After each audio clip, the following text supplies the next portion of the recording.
Sophie Cunningham was interviewed, obviously, after the entire fiasco. The entire Connecticut Sun fiasco. She was interviewed at practice. I don't think they really interviewed at practice after the for the Golden State Valkyries game, but they did, in fact, interview today, and Sophie Cunningham was interviewed, and this is what she said. And I mean, she's not wrong. She's not wrong. Like, she's not wrong in anything she said, if we're being honest. The WNBA is having a moment. Sellouts, TV deals, viral plays, new stars. But underneath all that, something's cracking. When Sophie Cunningham was ejected during a game between Phoenix and Indiana, most thought it was just another heated matchup. But what happened after the game was the real spark. There are bullies in this league. I've dealt with it. Caitlin's dealing with it. And this isn't how we grow the game. With one sentence, Cunningham lit a fire that revealed what many insiders already knew. Well, it's funny what kind of people are attracted to. You know, I'm just trying to keep the main thing. The main thing is that's basketball, trying to win games, sticking up for my teammates. And that's all part of it. I think all that stuff it's fun and whatnot, but at the end of the day, we need to win some basketball games. So if I remember last year after that 2-week training camp that Nate took you all out of town for the bonding, but everybody commented on the energy that Sophie brought, whether it was Tosh coming in meeting you or just other people. Have you now being one of the new ones here, but you're someone who likes to bring the energy, whether we just saw what we saw, but regardless, can you just talk about that? You know, I think that's just who I am. It's my personality. I'm the glue to it. You know, we kind of have a weird age gap. We have some oldies on the team. We have some young bucks, and I'm kind of the tweener is what they call me. And so it's just trying to make everyone match and make sure we're all just having good vibes, right? You know, the seasons has a bunch of highs and lows, and so just trying to keep a level head on everyone. But I also think that we get to play basketball for a living, and that's super fun. So sometimes you just need a good perspective of like, hey, we're in the grind right now, and it feels hard, but at the end of the day, we get to dribble a ball for a living, so we got to be grateful for that. What's it going to take for you guys to get on a roll here and get some wins together? You know what? I think we just shot ourselves in the foot. I thought we played pretty good in the first half out in San Fran, and then we just empty offensive possessions. We were sloppy defensively. They just outworked us, and that is something that we don't want that in our DNA. And so I think you're going to see some spunk from us. Today was a little quiet, but I think we were just dialed in, right? We have a fun group, we have a goofy group, but sometimes you kind of need to get pissed off a little bit and dial in. I think that's what you saw today. When you look at the league, though, outside of New York and Minnesota, there have been some shocking losses. I mean, Atlanta lost to Washington. Vegas loses last night. How good is this league top to bottom right now when you look at it as a whole? Well, that's what I was going to say is, you know, kind of coming in before anyone played, you thought that some teams weren't going to be as good as they are. But this year, teams are good. Like, and the rookies are tough.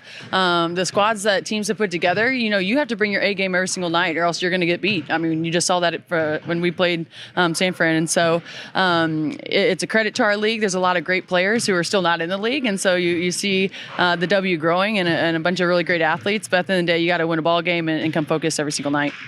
You played in front of your packed house a few nights back. The other night, the energy in San Francisco. Tomorrow, you're on the Las Vegas Strip. What can the Las Vegas expect from Sophie? Oh, you know what? I'm just going to be me. I don't go in there trying to predetermine anything. You know, I'm dialed in. I need to focus on hitting my shots. That behind the highlights, behind the buzzer beaters, behind the chants and tweets, there's a culture war playing out in the WNBA. A war of identity, of hierarchy, and of who decides what toughness really means.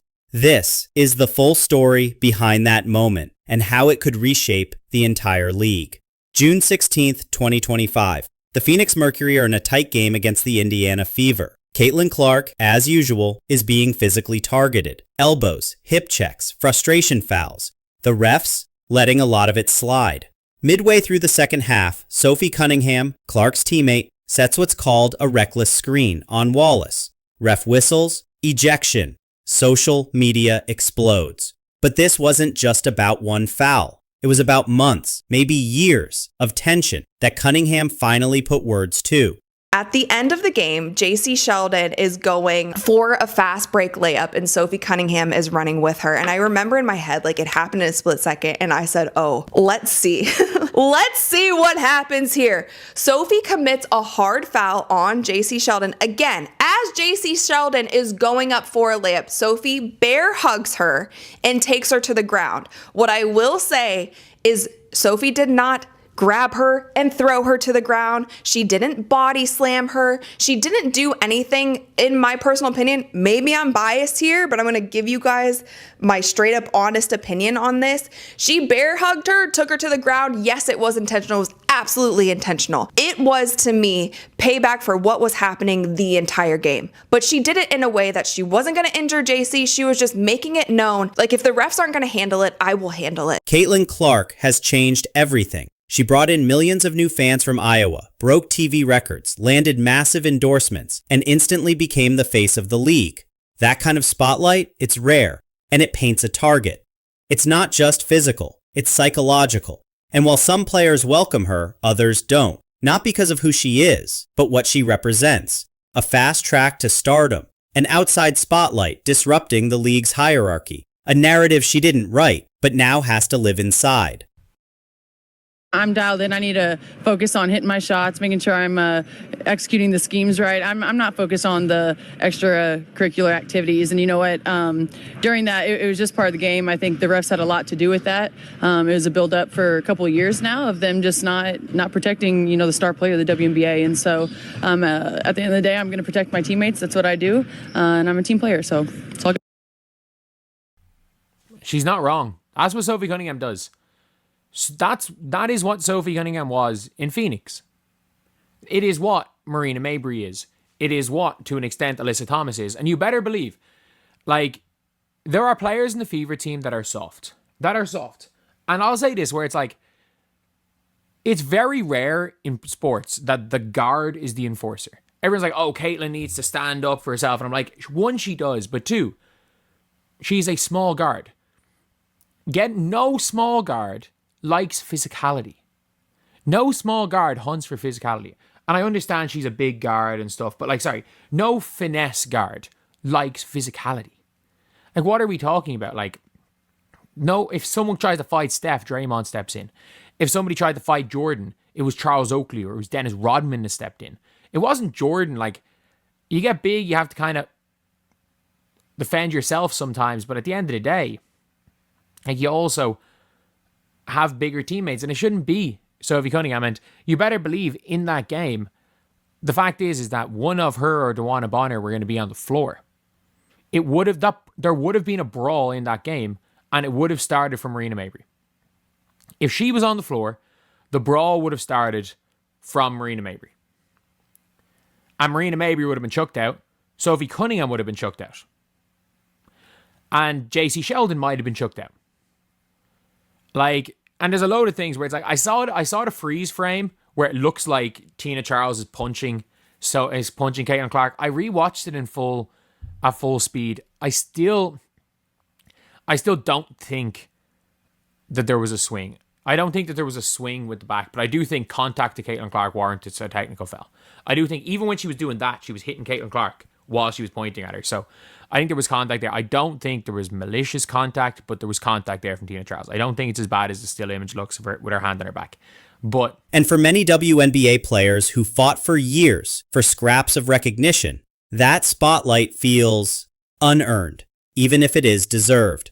Let's talk about Sophie Cunningham. She's not a saint, and she'll tell you that.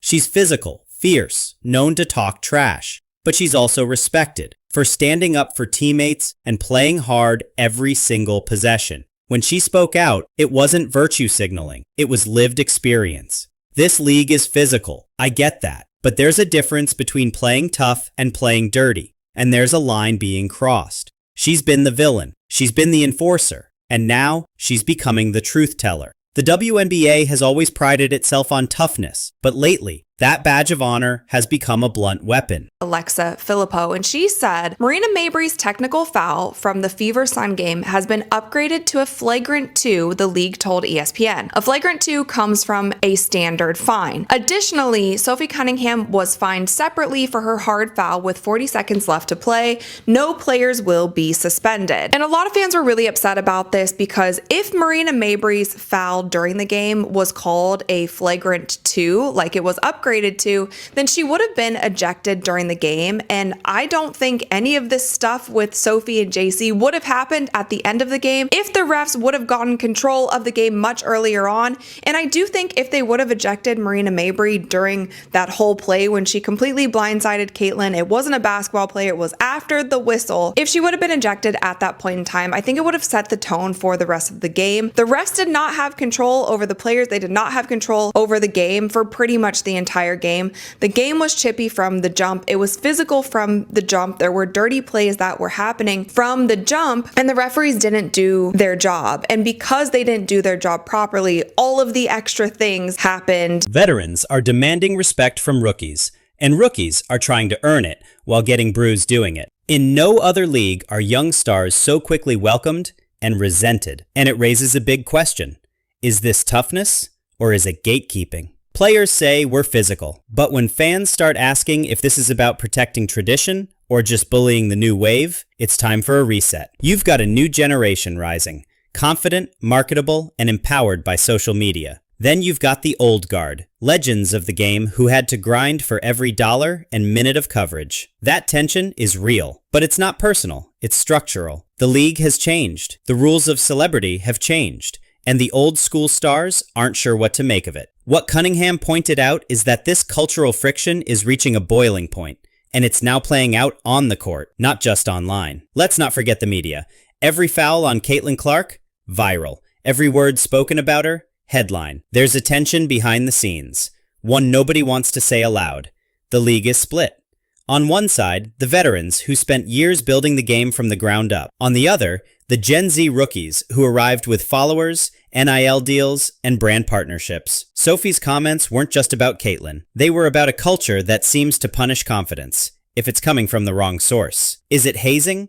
Is it hierarchy? Or just the normal friction of a growing league? Whatever it is, it's real. Most of the world was fed up with everything that was going on the court. They're fed up with the refs. They're fed up with the physicality getting to a point where players can get injured. And a lot of people were like, you know what? Finally, there's an enforcer on the court. And her jersey completely sold out overnight. And this was something that I predicted. I actually put up a TikTok right after the game and I said Sophie Cunningham's jersey is going to sell out. When I woke up the next day, I checked the website and it was indeed sold out. And there was also this tweet from Front Office Sports. The Pacers and Fever are dealing with such high demand for their merch that their team store is temporarily limiting its online offerings. They said it's impossible to prepare for something like this. We've been getting 1,000 orders per night. And this is just another instance that proves how loyal the Indiana Fever fans are. They sell out arenas, they run up the viewership anytime the Fever is on television, and they put their money where their mouth is.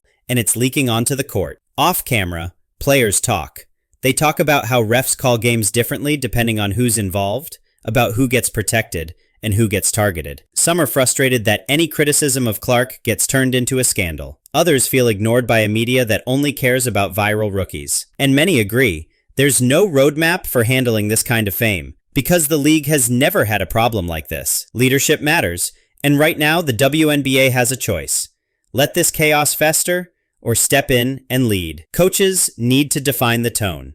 Refs need to call it clean and consistent. And league officials need to decide what kind of culture they're building. Sophie Cunningham's call wasn't just emotional, it was urgent. Because the longer this goes unresolved, the harder it becomes to fix. This isn't just a player issue, it's a fan issue too. Social media tribalism has turned fouls into front lines. Sophie said one thing and was both celebrated and attacked. Caitlin takes one elbow, and it becomes political. The league doesn't just have a physicality problem, it has a perception problem. And that perception is being shaped by fans more than ever before. Sophie Cunningham didn't ask for this moment, but she didn't run from it either. She took the heat, owned her words, and doubled down on one truth. We need to protect each other. That's how we grow this game. It wasn't a call out, it was a challenge. Fever fans were chanting, Sophie, Sophie. For players to lead, for leaders to listen, and for this league to rise, not just in viewership, but in unity. Because if the WNBA can survive this storm, it won't just be bigger, it'll be stronger. One league, one locker room, one moment. The future is watching, and what the WNBA does next will define what kind of league it becomes. Not just for this generation, but for the ones still dreaming.